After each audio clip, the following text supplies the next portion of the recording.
नाज़रीन अज हैदराबाद किंग्समैन ते पेशावर ज़ल्मी का मैच होएगा। असीं पेशावर की गल करिए कि हजे तक उन्होंने 2 मैच खेडे ने ते बड़े गैप तो बाद हुण मैच आ रहा है। तो कल बाबर आजम ने भी बड़े ज़बरदस्त अंदाज नाल प्रैक्टिस की। तुहानूं पता है स्टार प्लेयर ने तो सिर्फ पेशावर नहीं बल्कि पाकिस्तानी जिहड़े फैंस ने बड़ी उम्मीदां वाबस्ता कीतियां उन्हां नाल। ते असीं हैदराबाद की गल करिए मुसलसल शिकस्त 3 हार हो चुकी ने तो हुण 8वें नंबर पर मौजूद है। जिस इस टीम की जिस अंदाज में हाइप क्रिएट की गई सी कि जी हम साइम अयूब 9 लुक शॉट खेलेगा तो अगले दी बस ऐसी तैसी हो जाएगी, लेकिन साइम हजे तक फ्लॉप जा रहे हैं।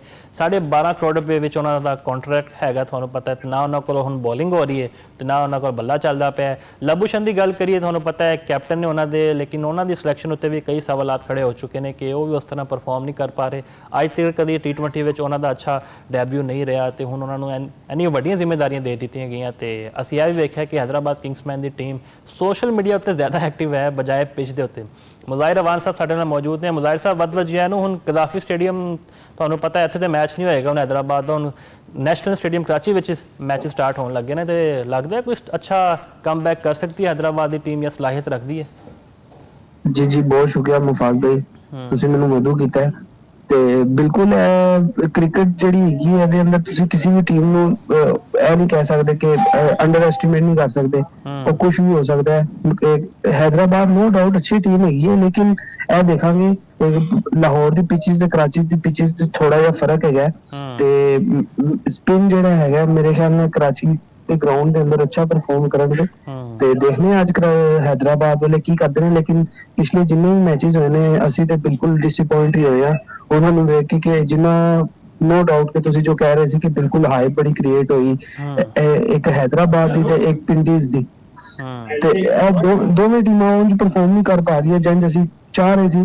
ठीक है स्टार्टिंग ਦੇ ਵਿੱਚ ਲਾਹੌਰ के अंदर भी बड़ा ਉਹਦੇ ਵਾਸਤੇ ਸੀ ਕਿ ਉਹ ਵੀ ਕਿਸੇ ਸੀਜ਼ਨ 'ਚ ਪਰਫਾਰਮ ਨਹੀਂ ਸੀ ਕਰਦੀ, ਲੇਕਿਨ ਠੀਕ ਹੈ ਅੱਗੇ ਦੇਖਨੇ ਆ। ਮੇਰੇ ਖਿਆਲ ਨਾਲ ਤਾਂ ਕਮਬੈਕ ਕਰਨਗੇ ਅੱਜ ਦੇ ਮੈਚ ਦੇ ਵਿੱਚ, ਕਿਉਂਕਿ ਇਹ ਚਾਂਸ ਹੈਗਾ ਇਹਨਾਂ ਕੋ ਅਗਰ ਅੱਜ ਅੱਛਾ ਪਰਫਾਰਮ ਕਰਨਗੇ ਤੇ ਅਗਲੇ ਮੈਚਸ 'ਚ ਪਰਫਾਰਮ ਕਰਕੇ ਕੀ ਪਤਾ ਅੱਗੇ ਅਗਲੇ ਰਾਉਂਡ 'ਚ ਪਹੁੰਚ ਸਕਣ। ਲੇਕਿਨ ਅਗਰ ਨਾ ਪਹੁੰਚੇ ਤਾਂ ਫਿਰ ਤਾਂ ਸਾਨੂੰ ਨਹੀਂ ਲੱਗਦਾ ਕਿ हैदराबाद बिल्कुल नया होंदा है। ते साइम अयूब दी गल करिए की वजह समझदे हो प्रेशराइज ने, मतलब इन्ना पैसा लगदा पिया, वर्ल्ड कप विच भी फ्लॉप रहे ने, एशिया कप विच भी उन्हां दा बल्ला नहीं चलदा पिया।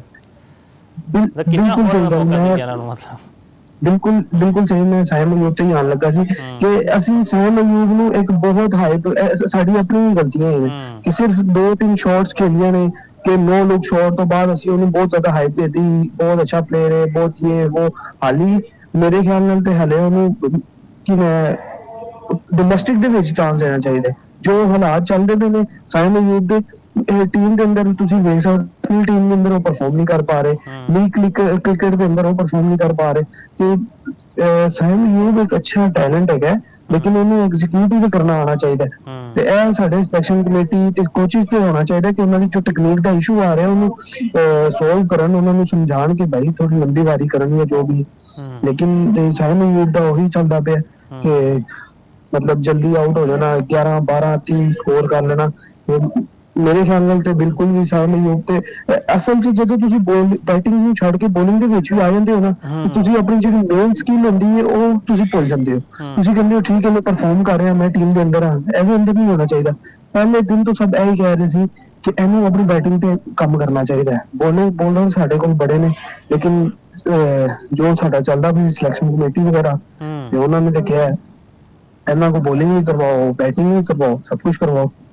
ਤੇ ਮੇਰੇ ਖਿਆਲ ਨਾਲ ਤੇ साइम अयूब ਨੂੰ ਚਾਹੀਦਾ ਹੈ ਕਿ ਉਹ ਆਪਣੀ ਜਿਹੜੀ ਟੈਕਨੀਕ ਦਾ ਇਸ਼ੂ ਹੈ, ਜੋ ਮਸਲਾ ਮਸਾਇਲ ਨੇ ਉਹ ਹੱਲ ਕਰਨ ਤਾਂ ਕਿ ਪਰਫਾਰਮ ਕਰਨ। ਕਿਉਂਕਿ ਲੋਕ ਦੇਖਣਾ ਚਾਹੁੰਦੇ ਨੇ साइम अयूब ਨੂੰ ਕਿ ਅੱਛਾ ਖੇਲਦੇ ਆ, ਲੇਕਿਨ ਜਿੰਨਾ ਅਸੀਂ ਉਹਨਾਂ ਨੂੰ ਹਾਈਪ ਦਿੱਤੀ ਹੈ ਮੇਰੇ ਖਿਆਲ ਨਾਲ ਇੰਨੀ ਹਾਈਪ ਆਉਂਦੀ ਨਹੀਂ ਸੀ साइम अयूब।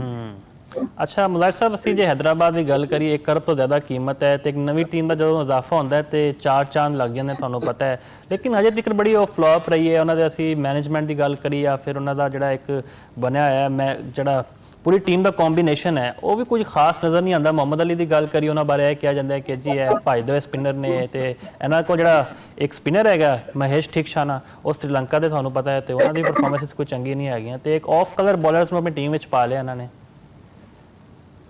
बिल्कुल सही है। इन्होंने सिर्फ और सिर्फ बैट्समैन हैदराबाद वाले ने सिर्फ और सिर्फ बैट्समैन सिलेक्ट किए ने जो अच्छे बैट्समैन ने ਜੀ ਤੇ ਉਹ ਕਿਉਂਕਿ ਤੁਹਾਨੂੰ ਵੀ ਪਤਾ ਹੋਏਗਾ ਕਿ ਬੋਲਿੰਗ ਬੈਟਿੰਗ ਕੰਬੀਨੇਸ਼ਨ ਹੋਏਗਾ ਤੇ ਟੀਮ ਜਿੱਤੇਗੀ। ਬੈਟਿੰਗ ਦੇ ਅੰਦਰ ਤੁਸੀਂ ਬੇਸ਼ੱਕ 250 ਰਨ ਵੀ ਖੜਾ ਕਰ ਦੋ, ਤੁਹਾਡੇ ਬੋਲਰ ਅਗਰ ਡਿਫੈਂਡ ਹੀ ਨਹੀਂ ਕਰ ਸਕਦੇ ਤੇ ਉਹਦੇ ਅੰਦਰ ਮੇਰੇ ਖਿਆਲ ਨਾਲ ਤੁਸੀਂ ਕੁਝ ਨਹੀਂ ਕਰ ਸਕਦੇ। ਤੇ ਇਹਨਾਂ ਕੋਲ ਕੋਈ ਵੀ ਅੱਛਾ ਬੋਲਰ, ਨੋ ਸਾਰੇ ਅੱਛੇ ਬੋਲਰ ਨੇ, ਲੇਕਿਨ मतलब कि नेशनल लेवल ਤੇ ਖੇਡਣ ਵਾਲਾ ਕੋਈ ਵੀ ਬੋਲਰ ਇਹਨਾਂ ਨੇ ਨਹੀਂ ਰੱਖਿਆ ਹੋਇਆ।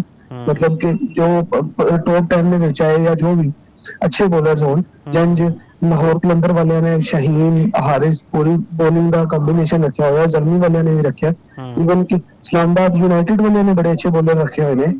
ਤੇ ਮੈਂ ਤੇ ਬਿਲਕੁਲ ਇਹੀ ਕਹਾਂਗਾ ਕਿ ਇਹਨਾਂ ਨੂੰ ਪ੍ਰੋਪਰ ਕੰਬੀਨੇਸ਼ਨ ਬਣਾਉਣਾ ਚਾਹੀਦਾ ਸੀ। ਤੇ ਹੁਣ ਦੇਖਦੇ ਹਾਂ, ਹੁਣ ਤਾਂ ਪੀਐਸਐਲ ਸਟਾਰਟ ਵੀ ਹੋ ਗਿਆ, ਚੀਜ਼ਾਂ ਇਹਨਾਂ ਨੂੰ ਪਹਿਲੇ ਸੋਚਣੀਆਂ ਚਾਹੀਦੀਆਂ ਸੀ।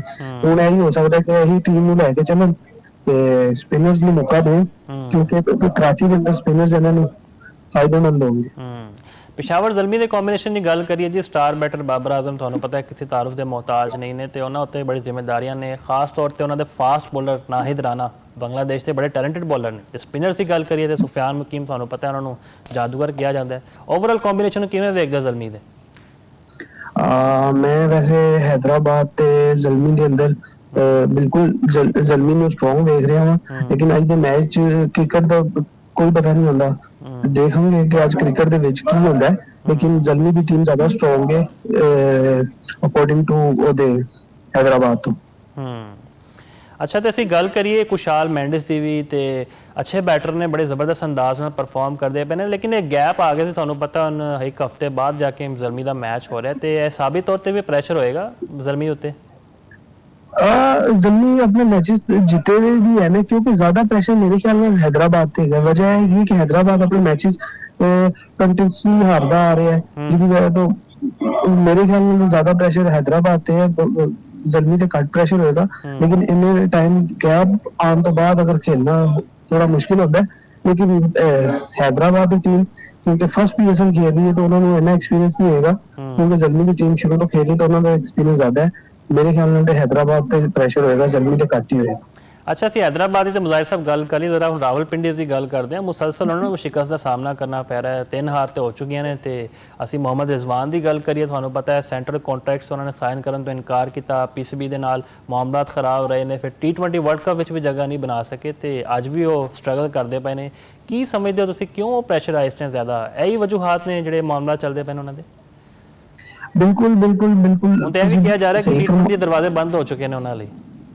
ਬਿਲਕੁਲ ਐਸਾ ਹੀ ਹੈ, ਕਿਉਂਕਿ ਤੁਸੀਂ ਆਪਣੀ ਸਟ੍ਰਾਈਕ ਰੇਟ ਵੇਖੋ ਕਿ ਤੁਹਾਡੇ ਤੁਸੀਂ ਹਮੇਸ਼ਾ ਕੈਪਟਨ ਹੁੰਦਾ ਟੀਮ ਜਿਤਾਉਣ ਵਾਲਾ। ਕੈਪਟਨ ਅਗਰ ਮੈਂ ਸਭ ਤੋਂ ਪਹਿਲੇ ਉਹਨਾਂ ਦੀ ਬੈਟਿੰਗ ਤੇ ਗੱਲ ਕਰਾਂਗਾ ਕਿ ਕਿਉਂਕਿ ਉਹਨਾਂ ਕੋਲ ਅੱਛੇ ਬੈਟਸਮੈਨ ਪਏ ਹੋਏ ਨੇ ਤੇ ਉਹਨਾਂ ਨੂੰ ਚਾਹੀਦਾ ਕਿ ਆਪਣਾ ਬੈਟਿੰਗ ਥੱਲੇ ਨੂੰ ਆ ਜਾਣ, ਮਿਡਲ ਆਰਡਰ 'ਚ ਖੇਲ ਲੈਣ। एक्सपीरियंस बैट्समैन ने तो किसी यंग बच्चे ਨੂੰ ਜਾਂ ਯੰਗ ਕਿਸੇ ਪਲੇਅਰ ਨੂੰ ਮੌਕਾ ਦੇਣ ਤਾਂ ਕਿ ਉਹ ਉੱਤੇ ਆ ਕੇ ਰਨਸ ਕਰੇ, ਸਕੋਰ ਕਰੇ, ਪਤਾ ਚਲੇ। ਤੁਸੀਂ ਆਪਣੀ ਉਹਨੂੰ ਕੀ ਕਹਿੰਦੇ ਨੇ, ਮਤਲਬ ਕਿ ਆਪਣੀ ਕੈਪਟਨਸੀ ਦੇ ਨਾਲ ਆਪਣੀ ਟੀਮ ਨੂੰ ਮੈਚ ਜਿਤਾਓ। ਜੋ ਮੇਰੇ ਖਿਆਲ ਨਾਲ ਇਹ ਵੀ ਹੈਗਾ ਜੋ ਤੁਸੀਂ ਫਰਮਾ ਰਹੇ ਹੋ ਕਿ ਇਹਨਾਂ ਦੇ ਸੈਂਟਰਲ ਕੰਟਰੈਕਟ ਜਿਹੜੇ ਪੀਸੀਬੀ ਦੇ ਨਾਲ ਨਹੀਂ ਹੋਏ, ਦੂਸਰੀ ਚੀਜ਼ਾਂ T20 ਦੇ ਅੰਦਰ ਹੋ ਸਕਦਾ ਉਸ ਚੀਜ਼ ਦਾ ਵੀ ਪ੍ਰੈਸ਼ਰ ਹੋਏ। ਲੇਕਿਨ ਮੇਰੇ ਖਿਆਲ ਨਾਲ ਤਾਂ ਜਦੋਂ ਤੱਕ ਤੁਸੀਂ ਇਹ ਟੂਰਨਾਮੈਂਟ ਦੇ ਅੰਦਰ ਜਿੱਤ ਵੀ ਨਹੀਂ ਖਾਓਗੇ, ਪੀਸੀਬੀ ਵੀ ਤੁਹਾਨੂੰ ਕਦੇ ਵੀ T20 ਕ੍ਰਿਕਟ ਦੇ ਅੰਦਰ ਤੁਸੀਂ ਵੀ ਨਹੀਂ ਆ ਸਕਦੇ।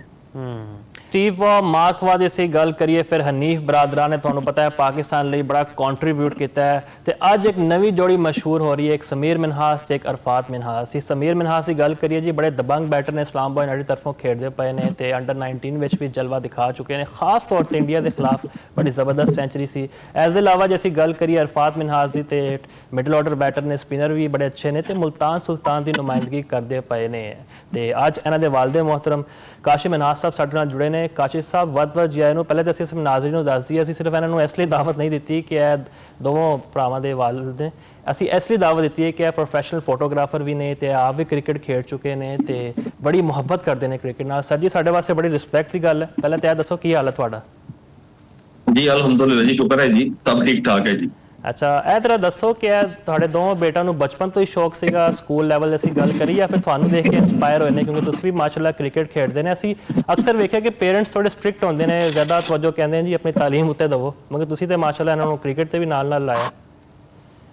ਬਿਲਕੁਲ ਜੀ, ਇਸ ਤਰ੍ਹਾਂ ਹੀ ਹੈਗਾ। ਮੈਂ ਵੀ ਕ੍ਰਿਕਟਰ ਹੈਗਾ ਤੇ ਹਾਲੇ ਵੀ ਮੈਂ ਵੈਟਰਨ ਕ੍ਰਿਕਟ ਖੇਡਦਾ ਤੇ ਬਾਕੀ ਜਿਹੜਾ ਹੈਗਾ ਇਹਦਾ ਬੱਚੇ ਜਦੋਂ ਮੈਨੂੰ ਦੇਖਦੇ ਸਨ ਖੇਡਦੇ ਹੋਏ ਤੇ ਉਸ ਵੇਲੇ ਲਾਜ਼ਮੀ ਗੱਲ ਉਹਨਾਂ ਨੂੰ ਵੀ ਤਾਂ ਸ਼ੌਕ ਹੋਇਆ ਹੋਣਾ ਦੇਖ ਕੇ ਵਾਲਿਦ ਨੂੰ ਕਿ ਜੀ ਵਾਲਿਦ ਕ੍ਰਿਕਟ ਖੇਡਦੇ ਨੇ ਤੇ ਉਹ ਫਿਰ ਘਰ 'ਚ ਖੇਡਦੇ ਸਨ ਤੇ ਬਸ ਛੋਟੇ ਫਿਰ ਇਹਨਾਂ ਨੂੰ ਮੈਂ ਗਰਾਊਂਡ 'ਚ ਸ਼ੁਰੂ ਕੀਤਾ 9-10 ਸਾਲ ਦੇ ਹੈਗੇ ਸਨ ਜਦੋਂ ਤੇ ਬਸ ਫਿਰ ਅੰਡਰ 13 ਆਈ ਅੰਡਰ 16 ਅੰਡਰ 19 ਤੇ ਅੱਜ ਮਾਸ਼ਾਅੱਲਾ ਇਸ ਲੈਵਲ ਤੇ ਨੇ।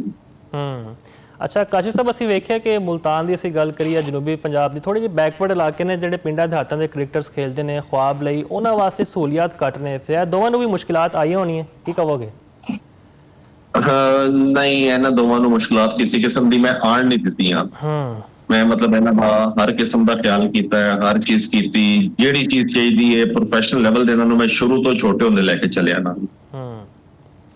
ਅੱਛਾ ਕਾਸ਼ਿਫ ਸਾਹਿਬ, ਜੇ ਅਸੀਂ ਗੱਲ ਕਰੀਏ ਤੇ ਇਹ ਕਿਹਾ ਜਾਂਦਾ ਹੈ ਜੀ ਮਤਲਬ ਜਿਹੜੇ ਸ਼ਾਇਕੀਨ ਨੇ ਫੈਨਸ, ਅਸੀਂ ਵੀ ਯਕੀਨੀ ਤੌਰ ਤੇ ਚਾਹੁੰਦੇ ਹਾਂ ਪਾਕਿਸਤਾਨ ਟੀਵੀ ਵਿੱਚ ਆਵਨ ਪਰਫਾਰਮ ਕਰਨ, ਲੇਕਿਨ ਹਜੇ ਤੁਹਾਨੂੰ ਐਜ਼ ਏ ਕ੍ਰਿਕਟਰ ਮੈਂ ਸਵਾਲ ਕਰਾਂ, ਤੁਸੀਂ ਕੀ ਕਹਿੰਦੇ ਹੋ ਇਹਨਾਂ ਨੂੰ ਹਜੇ ਮਜ਼ੀਦ ਡੋਮੈਸਟਿਕ ਖੇਡਣੀ ਚਾਹੀਦੀ, ਆਪਣੇ ਆਪ ਨੂੰ ਮਜ਼ੀਦ ਇੰਪਰੂਵ ਕਰਨ ਕਿ ਹੁਣ ਵਕਤ ਆ ਚੁੱਕਿਆ ਇਹਨਾਂ ਨੂੰ ਨੈਸ਼ਨਲ ਕ੍ਰਿਕਟ ਵਿੱਚ ਵੇਖਣ ਦਾ? ਨਹੀਂ ਜੀ, ਅਰਾਫਾਤ ਤੇ ਮਾਸ਼ਾਅੱਲਾ 2 ਸਾਲ ਤੋਂ ਡੋਮੈਸਟਿਕ ਖੇਡ ਰਿਹਾ ਹੈ, ਫਸਟ ਕਲਾਸ ਖੇਡ ਰਿਹਾ ਹੈ ਤੇ ਉਹਨੇ ਇੰਪਰੂਵ ਵੀ ਬਹੁਤ ਕੀਤਾ ਤੇ ਮੈਂ ਇਹੀ ਚਾਹਾਂਗਾ ਕਿ ਸਮੀਰ ਵੀ ਜਿਹੜਾ ਹੈ ਉਹ ਪਹਿਲੇ ਡੋਮੈਸਟਿਕ ਖੇਡੇ, ਫਸਟ ਕਲਾਸ ਖੇਡੇ, ਬੇਸ਼ੱਕ 2 ਸਾਲ ਲਾਵੇ, ਜਦੋਂ ਇੰਨਾ ਮਜ਼ਬੂਤ ਹੋ ਜਾਵੇ, ਪੱਕਾ ਹੋ ਜਾਵੇ, ਮੈਂ ਕਹਿੰਦਾ ਉਸ ਵੇਲੇ ਬੇਸ਼ੱਕ ਟੀਮ ਵਿੱਚ ਜਾਣਾ ਚਾਹੀਦਾ ਤਾਂ ਕਿ ਕੋਈ ਕਮਜ਼ੋਰੀ ਨਾ ਹੋਵੇ, ਕਿਤੇ ਉਹਨੂੰ ਕੋਈ ਪਰੇਸ਼ਾਨੀ ਨਾ ਹੋਵੇ ਤੇ ਉਹ ਹਰ ਕਿਸਮ ਦੀ ਦੁਨੀਆ ਦੀ ਬੋਲਿੰਗ ਨੂੰ ਫੇਸ ਕਰ ਸਕੇ। ਬਿਲਕੁਲ ਜੀ, ਬੜੀ ਜ਼ਬਰਦਸਤ ਗੱਲ ਹੈ। ਤੇ ਕਾਸ਼ਿਫ ਮਿਨਾਜ਼ ਸਾਹਿਬ, ਜਿਹੜੇ ਹੁਣ ਯੰਗਸਟਰਸ ਨੇ ਪਿੰਡਾਂ ਦਿਹਾਤਾਂ ਦੇ ਖੇਡਦੇ ਆ, ਉਹ ਤੁਹਾਡੇ ਕੋਲ ਜੇ ਆਵਨ ਟਿਪਸ ਲੈਣ ਜਾਈਏ, ਜਿਵੇਂ ਤੁਸੀਂ ਆਪਣੇ ਬੇਟਿਆਂ ਨੂੰ ਤਿਆਰ ਕੀਤਾ ਹੈ ਤੇ ਉਹਨਾਂ ਨੂੰ ਵੀ ਤੁਸੀਂ ਇਸ ਤਰ੍ਹਾਂ ਹੀ ਤਿਆਰ ਕਰੋਗੇ?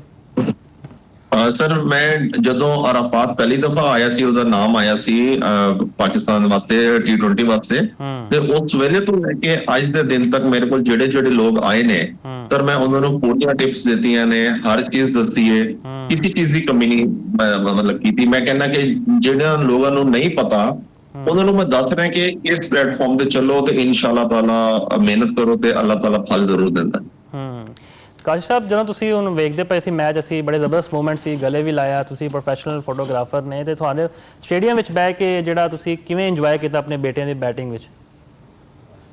ਲਾਜ਼ਮੀ ਗੱਲ ਹੈ ਜੀ, ਬੜਾ ਖੁਸ਼ਗਵਾਰ ਲਮਹਾ ਸੀ ਮੇਰੇ ਵਾਸਤੇ ਕਿ ਅਸੀਂ ਵਾਲਿਦ ਵਾਸਤੇ ਕਿ ਉਹਦੇ ਦੋਨੋਂ ਬੱਚੇ ਗਰਾਊਂਡ ਵਿੱਚ ਖੇਡਦੇ ਪਏ ਹੁਣ ਮੈਚ ਤੇ ਉਹ ਉਹਨਾਂ ਦੀ ਤਸਵੀਰਾਂ ਬਣਾ ਰਹੇ ਹੋਵੇ, ਉਹਨਾਂ ਦਾ ਵਾਲਿਦ, ਤੇ ਇਸ ਤੋਂ ਅੱਛਾ ਮੇਰਾ ਖਿਆਲ ਹੈ ਜ਼ਿੰਦਗੀ ਦਾ ਕੋਈ ਲਮਹਾ ਨਹੀਂ ਹੋ ਸਕਦਾ ਕਿਸੇ ਵਾਲਿਦ ਵਾਸਤੇ। ਬਿਲਕੁਲ ਜੀ, ਕਿਸੇ ਵਾਲਿਦ ਵਾਸਤੇ ਨਹੀਂ ਹੋ ਸਕਦਾ ਤੇ ਸਾਡੀ ਵੀ ਦੁਆ ਹੈ ਕਿ ਡੋਮੈਸਟਿਕ ਦੇ ਇਲਾਵਾ ਵੀ ਉਹ ਇੰਟਰਨੈਸ਼ਨਲ ਕ੍ਰਿਕਟ ਵਿੱਚ ਆਉਣ ਤੇ ਪਾਕਿਸਤਾਨ ਦਾ ਪਰਚਮ ਬੁਲੰਦ ਕਰਨ। ਤੇ ਅਗੇਨ ਬਹੁਤ ਬਹੁਤ ਸ਼ੁਕਰੀਆ ਕਾਸ਼ਿਫ ਸਾਹਿਬ ਤੁਹਾਡੇ ਵਕਤ ਦਾ ਜੀ। बहुत शुक्रिया जी, बहुत शुक्रिया। अल्लाह हाफ़िज़।